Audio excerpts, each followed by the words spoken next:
함께 은혜를 나누고자 합니다. 여러분, 부모가 자녀를 기르는 것은요, 일생에 두 번 다시 없는 축복입니다. 이것은 하나님이 우리에게 주신 특권입니다. 자녀를 키우는 것이 짐이다 라고 생각한다면 아직 하나님이 주신 복이 무엇인지 모르는 사람입니다. 자녀를 기르는 것은 축복입니다. 우리에게 주신 하나님의 특권인 줄로 믿습니다. 모든 부모는요, 자기 자녀를 잘 기르기를 원하고 나름대로 애를 쓰고 최선을 다한다고 하지만 내가 의도한 대로 잘 기르지 못하는 경우가 많다는 것입니다. 그 이유는 우리가 자녀를 기르는 법을 모르기 때문이라고 성경에서 말씀하고 있습니다. 부모가 자녀를 기르려면 자녀를 잘 알아야 되는데 자녀를 모른다는 겁니다. 왜 자녀를 모르는고 하니 부모가 자기 자신조차 모른다는 겁니다. 그러니까 자식이 어떤 존재인지를 모릅니다.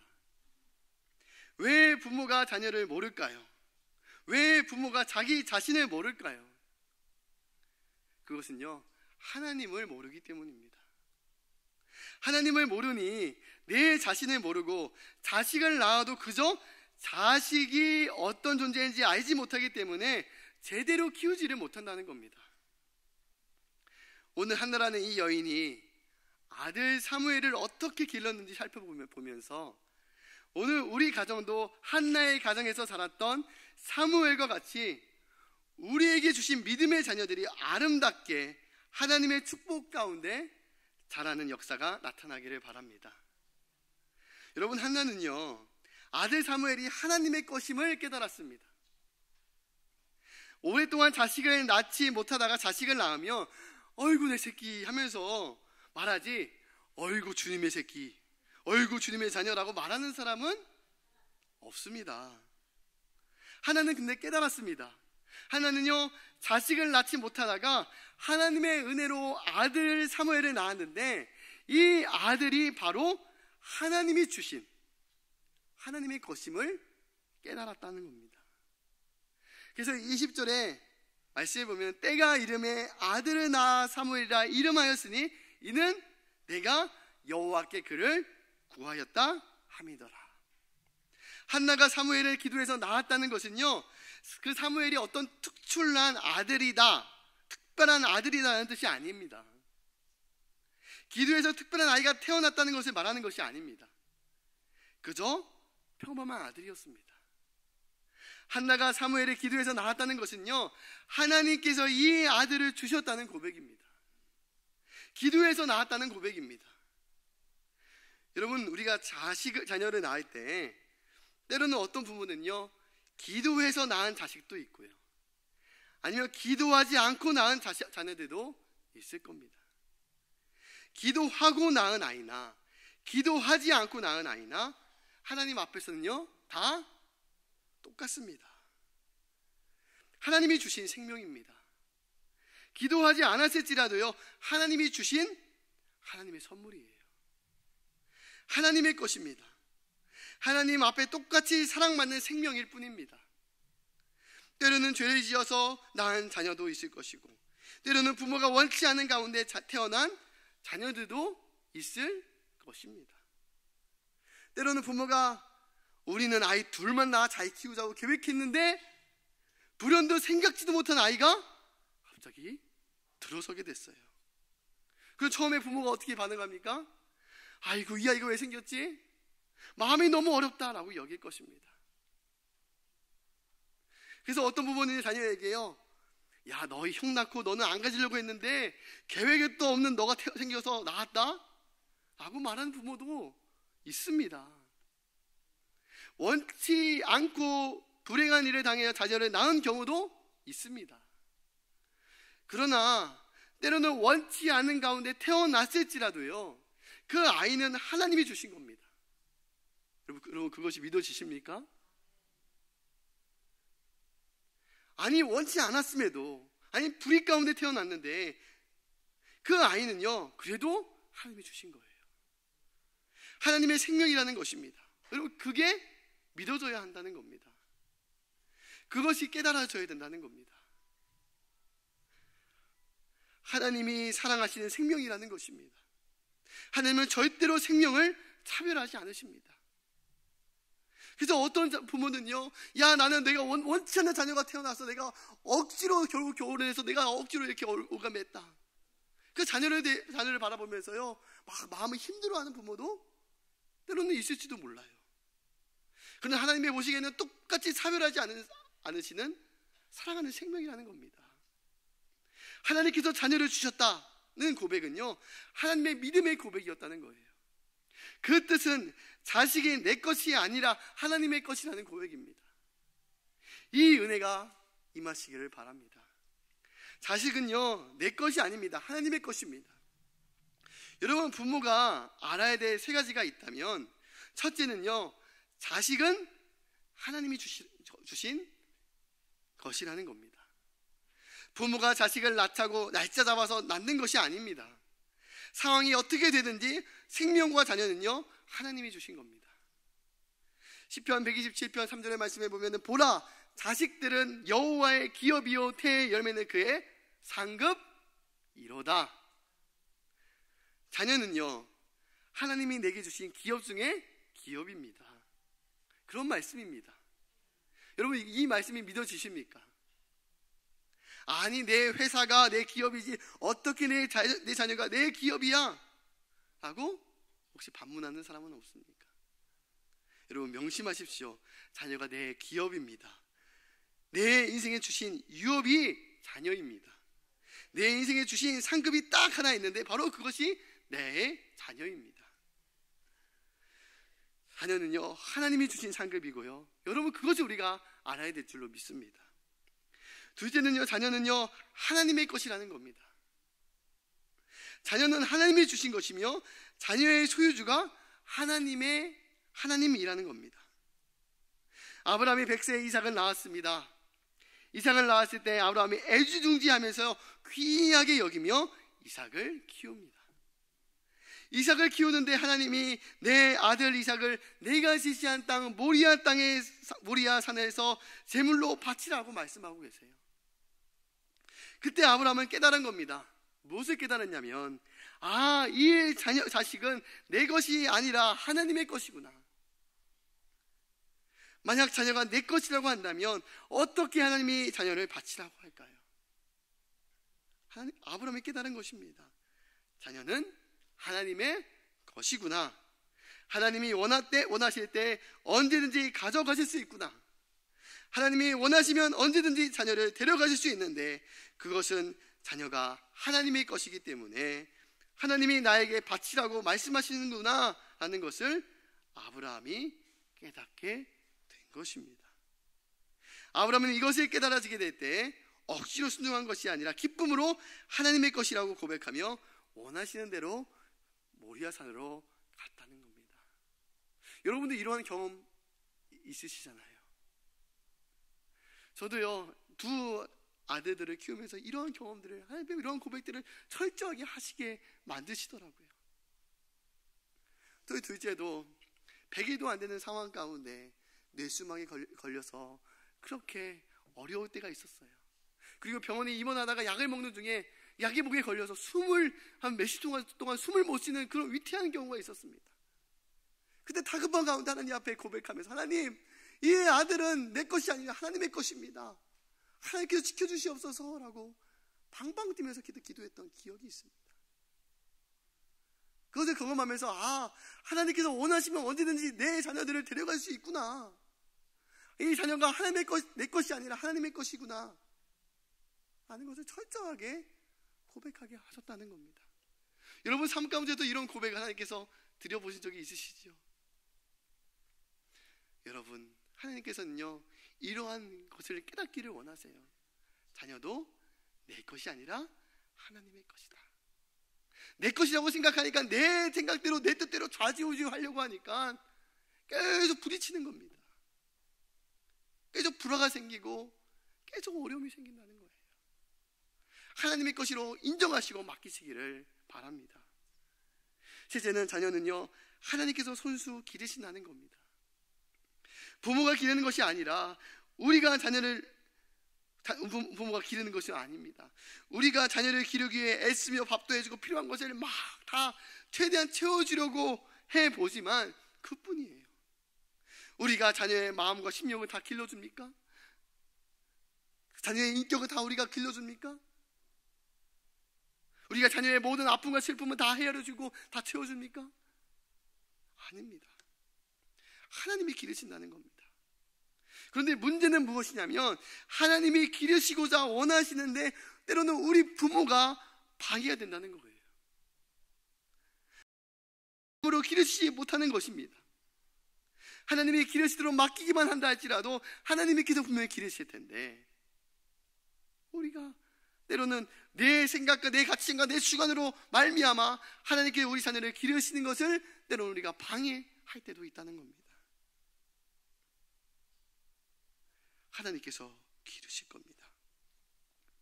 하나는 기도에서 사무엘을 얻었다고 고백하게 될 때 이것이 아들 사무엘이 하나님이 주신 선물이며 하나님의 것임을 인정한 것입니다.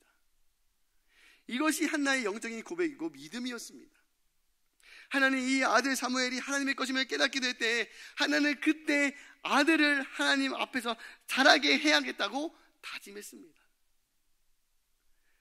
자녀가 하나님의 것임을 깨닫느냐 아니면 내 것이라고 깨닫느냐 그 차이라는 거예요. 내 것이라고 생각한다면 내가 기를 것입니다. 내 열심으로 기를 겁니다. 그러나 자녀가 하나님의 것이라고 한다면 하나님 앞에서 자라게 만들 겁니다. 하나가 그것을 깨닫는 겁니다. 하나는 사무엘이 젖을 때 3살, 4살 때 영원히 하나님 앞에 바쳤습니다. 27절, 28절의 말씀에 보면은 이 아이를 위하여 내가 기도하였더니 내가 구하여 기도한 바를 여호와께서 내게 허락하신지라. 그러므로 나도 그를 여호와께 드리되 그의 평생을 여호와께 드리나이다 하고라고 그가 그렇게 고백했습니다. 한나는 아들을 하나님의 앞에 바쳤다는 말은 무슨 말이냐면 사무엘을 제물로 바쳤다는 것이 아니라 하나님의 것이라고 고백한 것이라는 겁니다. 하나님의 것이기 때문에 이제부터 하나님께서 이 아들을 키우시도록 하겠다라는 고백입니다. 이 아들은 하나님의 것이기 때문에 하나님께서 내 자녀를 키우시도록 해야겠다는 그 한나의 믿음의 고백이었다는 겁니다. 이렇게 한나는 아들 사무엘을 하나님 앞에서 자라게 만듭니다. 2장 21절의 말씀에 보면 아이 사무엘은 여호와 앞에서 자라니라 라고 얘기합니다. 단 한 절로 이렇게 고백하고 있습니다. 사무엘이 하나님 앞에서 자랐다. 이 말은요, 한나가 아들 사무엘을 하나님 앞에서 가르쳤다, 하나님 앞에서 사랑했다라는 뜻입니다. 부모가 자녀를 사랑해도요, 하나님 앞에서 사랑하지 않습니다. 자기 욕심대로 사랑합니다. 하나님 앞에서 길렀다는 겁니다. 가장 좋은 자녀의 교육은 무엇이냐면 자녀가 하나님 앞에 자라게 하는 것입니다. 하나님 앞에 스스로 자라게 만드는 겁니다. 자녀가 하나님 앞에서 말하며 기도하게 만들어야 된다는 겁니다. 하나님 앞에서 행하게 만들어야 합니다. 하나님 앞에서 사는 것을 가르쳐야 합니다. 이것이 교육입니다. 그런데 우리는 자녀를 하나님 앞에서 자라게 하는 것이 아니라 부모 앞에서 자라게 만들고 내 자식이 사람 앞에서 자라게 만들게 하고 있다는 겁니다. 부모의 마음에 맞는 자식으로 키운다는 겁니다. 사람의 눈에 맞는 자녀로만 키운다는 겁니다. 부모가 믿음의 가정에서 진리로 훈계하고 가르친다고 해서 그것이 하나님 앞에서 자라게 하는 것이 아니라는 겁니다. 때로는 말씀을 가지고 내 자녀를 가르친다 할지라도요, 하나님 앞에서 자라게 하는 것이 아닐 수도 있다는 겁니다. 부모가 진리로 자녀를 교육한다 할지라도 부모 앞에서 자라게 하는 자식으로 만들 수도 있다는 겁니다. 부모 앞에서 자라는 자식, 부모에게 잘 보이는 자식으로 만든다는 것입니다. 사람 앞에서 자라는 자식으로 만든다는 거예요. 사람에게 잘 보이는 인격으로 만든다는 것입니다. 그것이 문제라는 거예요. 예를 들면 믿음의 가정이라고 하면은 자녀에게 주일 성수하도록 가르칠 겁니다. 그리고 주일 예배에 늦거나 빠지면 안 된다고 가르칠 겁니다. 믿음의 가정이라면 당연한 것일 겁니다. 주일을 지켜라, 예배에 빠지면 안 된다. 그런데 믿는 부모가 자녀에게 1,000원을 주면서 예배 드리고 1,000원을 헌금해야 돼 라고 당부를 합니다. 그런데 자녀가 예배에 늦게 가고요, 500원은 헌금하고 500원은 자기가 홀랑 사 먹었습니다. 나중에는 아예 예배도 안 가고 1,000원을 다 자기가 쓰고 싶은 대로 다 써버리고 놀다가 집에 들어왔습니다. 나중에 이 사실을요, 부모가 다 알았습니다. 이 사실을 알면 부모가 화가 날까요? 안 날까요? 화가 납니다. 믿음이 없는 부모라면 에이, 나중에는 알아서 잘하겠지라고 할 수 있겠지만, 보통 부모 같으면 야, 주일 성수해야지, 헌금을 하나님께 바쳐야지, 너가 왜 써버려? 분명히 아마 그렇게 야단을 쳤을 겁니다. 그러면 주일 성수해, 교회 늦으면 안 돼, 그렇게 하는 것과 공부 열심히 해, 학교 빠지면 안 돼 하는 것의 차이점이 무엇입니까? 무슨 차이점이 있는 겁니까? 차이점이 없습니다. 공부 열심히 해, 학교 시간하면 안 돼 하는 것과 예배 늦으면 안 돼, 예배 잘 드려야 돼, 차이가 없다는 겁니다. 그렇게 얘기하면 단지 부모가 바라는 거예요. 주일 성수하라는 말이 무엇입니까? 부모가 바라는 거예요. 부모가 원하는 겁니다. 그래서 자녀가 부모의 눈에 맞추기 위해서 주일 성수를 합니다. 부모가 바라는 것이니까요. 부모의 눈에 맞추기 위해 교회 다니는 겁니다. 그런데 초등학교 때나 주일학교 때 교회에 나가지 중고등학교 학생부에 한번 들어가 보세요. 100명이 나오면요, 절반으로 떨어집니다. 왜냐하면 부모가 자녀에게 부모 앞에서 사는 것을 가르쳤기 때문입니다. 자녀들이 대학교 들어가 보세요. 100명 중에 10%밖에 남지가 않습니다. 또 나중에 아들이 군대 갔다 와보세요. 아예 교회를 안 나옵니다. 여러분의 자녀는 교회에 잘 나오고 계신가요? 안 나오고 있다면 왜 그럴까요? 그것은 우리가 부모 앞에서 살도록 때로는 가르쳤기 때문이에요. 우리가 자녀를 하나님 앞에서 자라게 해야 되는데, 그렇다면 하나님 앞에서 자라게 하는 것은 어떤 걸까요? 만약 자녀가 교회 예배를 빼먹었습니다. 그러면 부모는요, 자녀를 부를 거예요. 그때 부모는요, 내 자녀가 하나님 앞에서 생각하도록 만드셔야 된다는 거예요. 내가 오늘 하나님께 예배 안 드렸지, 그러면 하나님이 너를 기뻐하시겠니? 기뻐할 수 없겠니? 하나님이 너를 기뻐할 수 없다면 하나님이 너를 과연 복을 주실까? 예배 늦어요. 야, 이놈아, 예배 늦으면 어떻게 하냐 라고 그렇게 야단칠 것이 아니라, 너가 학교에 지각하면 선생님이 너를 기뻐하실까? 맨날 지각하면 선생님이 분명 벌을 내리시겠지? 지각하는 것이 잘못된 것임을 알려주시기 위해서 학교 선생님은 너에게 벌을 내리실 거야. 그렇다면 예배에 지각한다, 늦게 간다, 그것이 뭔지 아니?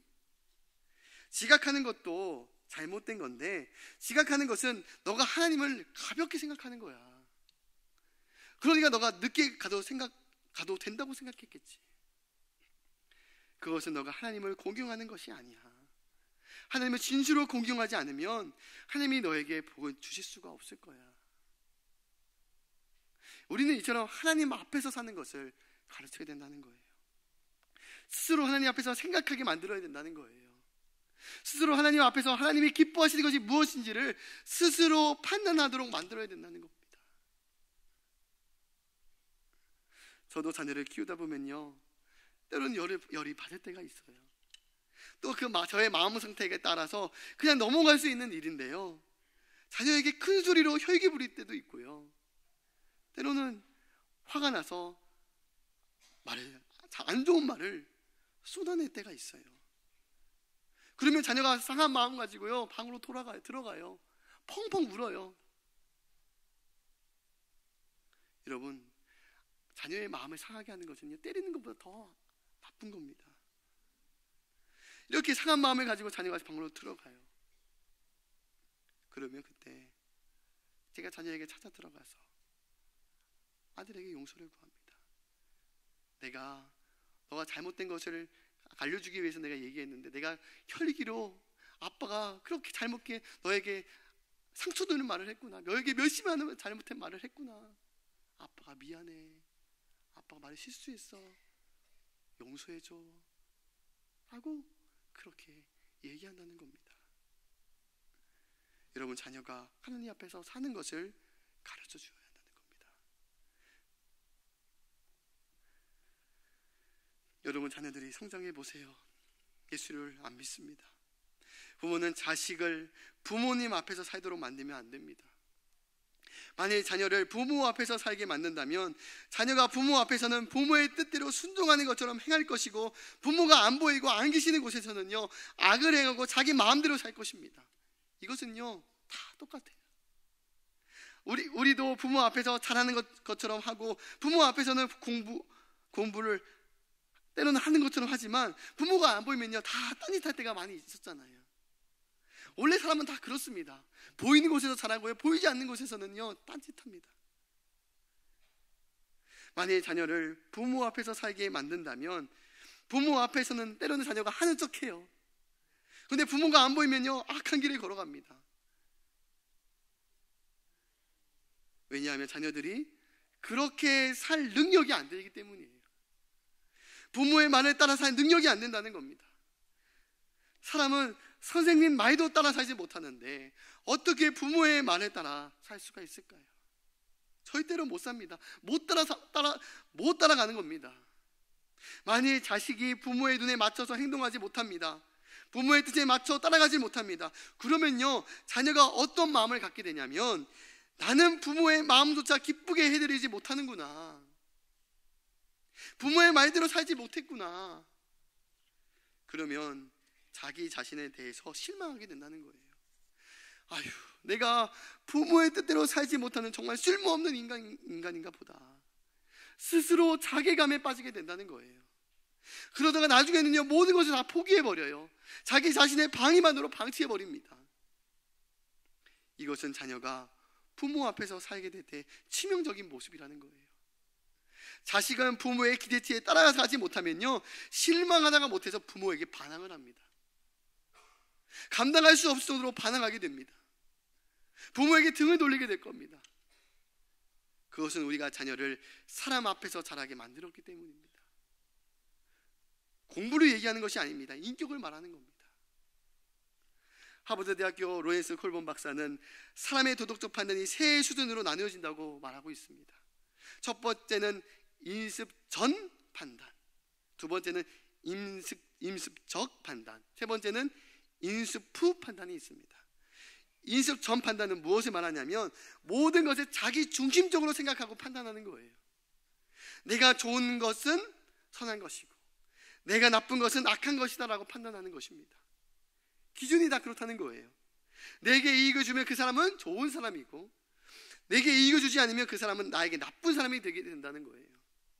판단의 기준이 단순히 그렇게 됩니다. 인습 전 판단은요 자연인의 판단이에요.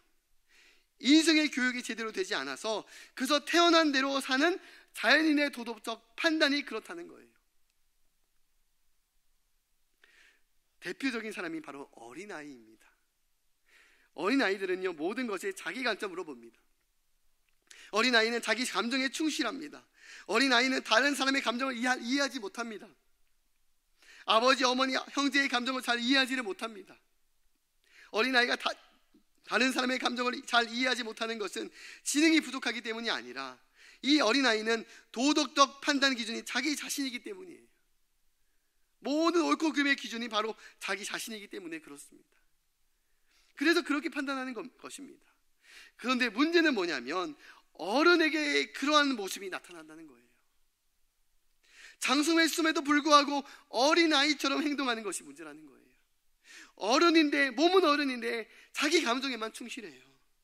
결혼했는데 남편과 아내가 자기 감정에만 충실해요. 남의 감정을 이해하지 못합니다. 자기 중심적으로만 생각하기 때문에 다른 사람의 말과 다른 사람을 아프게 하고 해치는 말을요 서스럼 없이 합니다. 다른 사람의 감정을 조금도 헤아리지 못하기 때문이에요. 나이를 먹어도 생각하고 판단하는 것이 어린아이일 뿐입니다. 그래서 콜본 박사는 그것을 인습적 판단이라고 말하고 있습니다. 다시 말하면 이 땅에 태어난 모든 자연인은 다 똑같습니다. 자연인의 판단은요, 자기 중심적으로 판단하고 이해한다는 겁니다. 그러면 인습적 판단은 무엇이냐면, 내게 가까운 사람을 기쁘게 하는 것은 좋은 것이고 내게 가까운 사람을 힘들게 하는 것은 나쁜 것이다라고 생각하는 거예요. 판단의 기준이요, 나의 아내를 힘들게 해? 그러면 저 사람은 나쁜 사람이에요. 나의 남편을 힘들게 해? 그러면 저 사람은 나쁜 사람이에요. 저 사람이 우리 남편을 위해주면 저 사람은 좋은 사람이 됩니다. 판단의 기준이 그렇다는 거예요. 그렇다면 마지막 인수품 판단은 무엇이냐면, 그것은 진리에 의해서 옳고 그름을 판단하는 것을 말하는 거예요. 진리에 의해서, 하나님의 말씀에 의해서 하는 겁니다. 하나님의 말씀에 의해서 선한 것과 잘못된 것을 판단하고 생각하는 것을 가리킵니다. 이 사람은 어떠한 판단을 하는 사람입니까? 바로 영적인 판단을 하는 사람입니다. 인식적으로 판단하는 사람은 사회에서 교육을 받고 인성교육을 받아서 사는 사회적인 사람의 판단이라고 볼 수 있습니다. 하나는요, 자기 아들 사무엘을 사람 앞에서 자라게 한 것이 아니라 하나님 앞에서 자라게 만들었다는 겁니다. 자기 중심적으로 자라지 못하게 만들었습니다. 사람 중심으로 키운 것이 아니라 하나님 중심으로 키운 겁니다. 하나님 앞에서 자라게 만든 겁니다. 하나는 아들 사무엘을 하나님 앞에서 자라게 만들었습니다. 부모가 없을지라도 언제든지 하나님 앞에서 스스로 판단하고 스스로 생각하고 하나님이 기뻐하시는 것을 따라 살게 만드는 교육이 한나의 교육이었다는 겁니다. 다시 말씀드리냐면, 하나는 하나님 앞에서 공부하게 만든 겁니다. 부모 앞에서가 아니라 하나님 앞에서 공부하는 것을 배우고, 하나님 앞에서 친구 만나는 것을 배우고, 하나님 앞에서 일하는 것을 가르쳐주고, 하나님 앞에서 봉사하는 것을 가르쳐주고, 하나님 앞에서 섬기는 것을 가르쳐준 겁니다. 성도나 사람 앞에서 봉사하는 것이 아니라 하나님 앞에서 봉사하는 것을 가르쳐줬습니다. 하나님 앞에서 섬기는 겁니다. 일을 하더라도 하나님 앞에서 일을 하는 것을 가르쳐준 겁니다. 하나님 앞에서 사는 것을 배운 사람은요, 사람이 보든지 보지 않든지 상관하지 않습니다. 하나님이 보시기 때문입니다. 여러분, 하나님 앞에서 사는 사람은요, 하나님이 기뻐하시는 것이 무엇인지를 분별해 가며 하나님이 기뻐하신 대로 살아갑니다. 부모가 없어도요, 하나님 앞에서 하나님이 기뻐하신 대로 살아갑니다. 보는 사람이 없을지라도 하나님 앞에서 하나님이 기뻐하시는 대로 말하고 행동하고 살게 된다는 거예요. 부모가 자녀에게 하나님 앞에서 사는 것을 가르쳐 준다면, 하나님 앞에서 선하고 온전한 뜻이 무엇인지를 날마다 분별하고 그 뜻에 따라 살게 되는데, 이것이 바로 한나의 자녀 교육이라는 겁니다. 하나님의 사람을 키우는 것입니다. 여러분, 성경을 보면 요셉이 있습니다. 요셉은요, 형들에게 팔려가서 애굽 보디발 장군의 종이 되었습니다. 여러분, 보통 사람 같으면요, 사람 앞에서 잘 보이려고 했을 겁니다. 이제부터 내 주인은 보디발 장군이니까 보디발에게 잘하려고 했을 겁니다. 사람 앞에서만 잘하면 잘하는 겁니다. 원래 직장 가서요, 상사 앞에서만 잘하는 겁니다. 뒤에 가서는요, 이 사람 이상한 놈이라고, 나쁜 사람이라고 뒤에서 험담할지라도, 그러면서도 상사 앞에 딱 서면요, 상사 앞에서는 잘하는 척을 하는 겁니다. 그런데 요셉은요, 하나님 앞에서 사는 것을 배웁니다. 하나님 앞에서 사는 것을 배웠습니다. 부모의 교육이 그것이었습니다. 요셉은 하나님 앞에서 사는 것을 배웠습니다. 그래서 사람 앞에서 사는 것이 아니라, 보디발 장군 앞에서 사는 것이 아니라, 무슨 일을 하든지 하나님 앞에서 살게 될 때 하나님께서 요셉을 위해 보디발 장군의 집에 복을 내려주십니다. 그것을 이방인도 알고 인정했습니다. 하나님을 섬기는 사람 요셉이 들어오니 내 집에 복을 받는구나. 주님은 하나님을 섬기는 자녀들이 잘 되기 위해서 그 주위의 사면이요 다 복되게 하셔서 그 복이 하나님의 사람에게 미치도록 다 만드신다는 거예요. 하나님은 그렇게 일하십니다. 그러니까 보디발이 하나님을 섬기는 자가 들어와 내 집이 그렇게 잘 되고 번성하게 되니 요셉에게 모든 것을 다 맡겨버립니다. 보디발이 자기 가정의 총무로 요셉을 세웠습니다. 재산부터 모든 것을 다 요셉에게 맡겼습니다. 요셉아, 너 마음대로 처리해라. 그런데 보디발 장군의 아내가 요셉을 보니 너무나도 준수한 청년이잖아요. 너무나도 아름다운 청년이고 너무나도 멋있게 생겼습니다. 보디발 장군의 아내는 뭐가 보입니까? 요셉이 보여요. 내 몸을 만족시켜줄 만한 요셉이 보이는 거예요. 그러니까 날마다 유혹을 하는 겁니다. 유혹할 때마다 요셉이 뭐라고 말하냐면, 내가 어찌 큰 악을 행하여 하나님 앞에서 득죄하리요. 내가 어찌 큰 악을 하나님 앞에서 범할 수 있겠습니까? 요셉은 하나님 앞에서 사는 것을 배웠다는 겁니다. 무슨 일이 있어도 하나님 앞에서 하는 겁니다. 오늘날 같이 잔머리 돌리는 사람이라면 아마 바깥 주인도 나를 보고 잘 보고 인정해 주었으니 이제 안 주인에게 잘 보이면 내 팔자가 피겠구나, 그 생각이 들어갔을까요? 안 들어갔을까요? 인간적인 생각이 들어왔다면, 사람 앞에서 사는 것을 배운 사람이라면 아마 그렇게 행동했을 거예요. 이것이 바로 사람 앞에서 사는 것을 배운 사람들입니다. 그런데 요셉은 그렇지 않았습니다. 하나님 앞에 사는 것입니다. 그러나 그 결과가 너무나도 가혹했어요. 그래도 요셉은 하나님 앞에서 사는 삶을 절대로 포기하지 않습니다. 하나님과 함께 하나님 앞에서 끝까지 살았습니다. 그때 하나님께서 그에게 복을 내리셔서 주셨습니다. 하나님이 함께 하시면요, 하나님은 자신 앞에서 사는 사람을 언제나 들어 쓰신다는 거예요. 하나님이 요셉을 쓰셨던 겁니다. 하나님은 특별한 게 없어도요 쓰시고 사용하십니다. 능력이 없어도, 지혜가 없어도요 하나님은요 쓰실 수가 있습니다. 하나님은 지혜를 주셔서 능력을 주셔서 쓰신다는 거예요. 요셉에게 지혜를 주시고 능력을 주셔서 쓰신 것인 겁니다. 여러분 다윗도 마찬가지였어요. 다윗도 하나님 앞에서 사는 것을 배웠습니다. 하나님 앞에서 사는 생활이 어떠한 것인지를 배웠습니다. 시편 11편에서 다윗은요 뭐라고 고백하고 있냐면, 내가 여호와를 항상 내 앞에 모심이요 내가 그 앞에 내 우편에 계심으로 내가 요동하지 아니하리로다. 다윗이 그렇게 고백한 것을 볼 수가 있습니다. 언제든지 하나님 앞에서 사는 겁니다. 하나님이 이 앞에 계십니다. 하나님 앞에서 사는 겁니다. 하나님 앞에서 말하고요 하나님 앞에서 행하는 겁니다. 그때 하나님께서 목동이었던 다윗을 이스라엘을 치는 자로 세우신 겁니다. 그 아버지 이새도요 그 다윗을요 아들로 제대로 여기지 않았어요. 다윗은 부모에게 무시를 당했습니다. 왜냐하면 부모 눈에는요 그 큰아들, 둘째 아들, 셋째 아들이 멋있었고 잘 될 거라고 생각했지, 이 다윗이, 막내 아들 다윗이 눈에 들어오지도 않았다는 겁니다.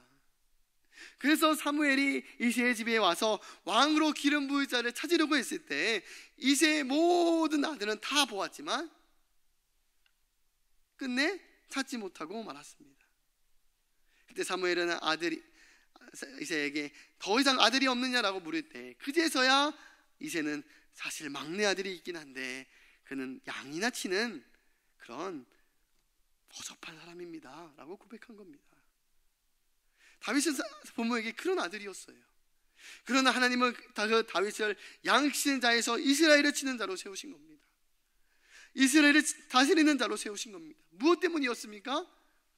하나님 앞에서 사는 자가 되었기 때문입니다. 하나님 앞에서 사는 겁니다. 하나님 앞에서 행하는 것을 배우는 겁니다. 이것이 바로 신앙생활이고 이것이 바로 믿음생활이에요. 이것이 가정교육이 다른 것이 아닙니다. 여러분 다른 교육 많이 시키십시오. 영어 교육도 시키시고요, 다 지식교육, 특수교육 다 시키십시오. 그러나 제일 중요한 것은 뭐냐면 하나님 앞에서 행하는 자녀로 키우시기를 주의 이름으로 축원합니다. 우리 자녀들이 하나님 앞에서 행하는, 하나님 앞에서 사는 인격만 된다고 한다면, 자녀가 조금 부족하다 할지라도 하나님이 쓰시고 하나님이 세우시고 하나님이 축복하시는 역사가 분명히 나타날 줄로 믿습니다. 하나는 자기 아들 사무엘을 방에서 키우지 않았습니다. 하나님 앞에서 키웠습니다. 하나님의 것임을 고백하며 키웠습니다.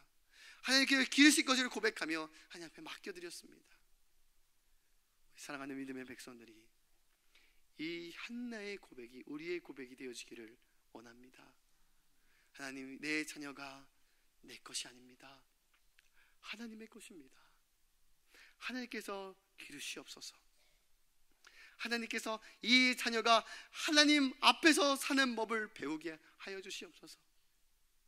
사람의 앞에서 사람의 눈치를 보고 따라가는 인생이 아니라 그가 하나님 앞에 살아서 날마다 하나님, 이것이 하나님께서 기뻐하시는 것인가를 분별하며 스스로 판단하고 스스로 결정하는 그런 삶을 사는 자녀들이 되게 하여 주시옵소서. 나의 인간적인 부모의 그런 기준에 맞춰서 이렇게 해야 돼, 저렇게 해야 돼. 때로는 어릴 때는 부모의 기준 따라 눈에 맞춰 살아, 눈에 맞춰 하는 것처럼 보이지만, 이 자녀가 하나님 앞에서 사는 것을 배우지 못하면 장성에서는 다 하나님을 떠나게 됩니다. 여러분, 자녀가 하나님 앞에서 사는 것을 가르치시길 바랍니다. 그것을 위해서 기도하시기를 주의 이름으로 축원합니다. 기도하겠습니다. 지금도 살아계셔서 역사하시는 하나님 아버지, 우리 사랑하는 자녀들이 하나님께 나에게 주신 가장 큰 축복이고 큰 특권인 줄로 믿습니다. 하나님께 내게 주신 그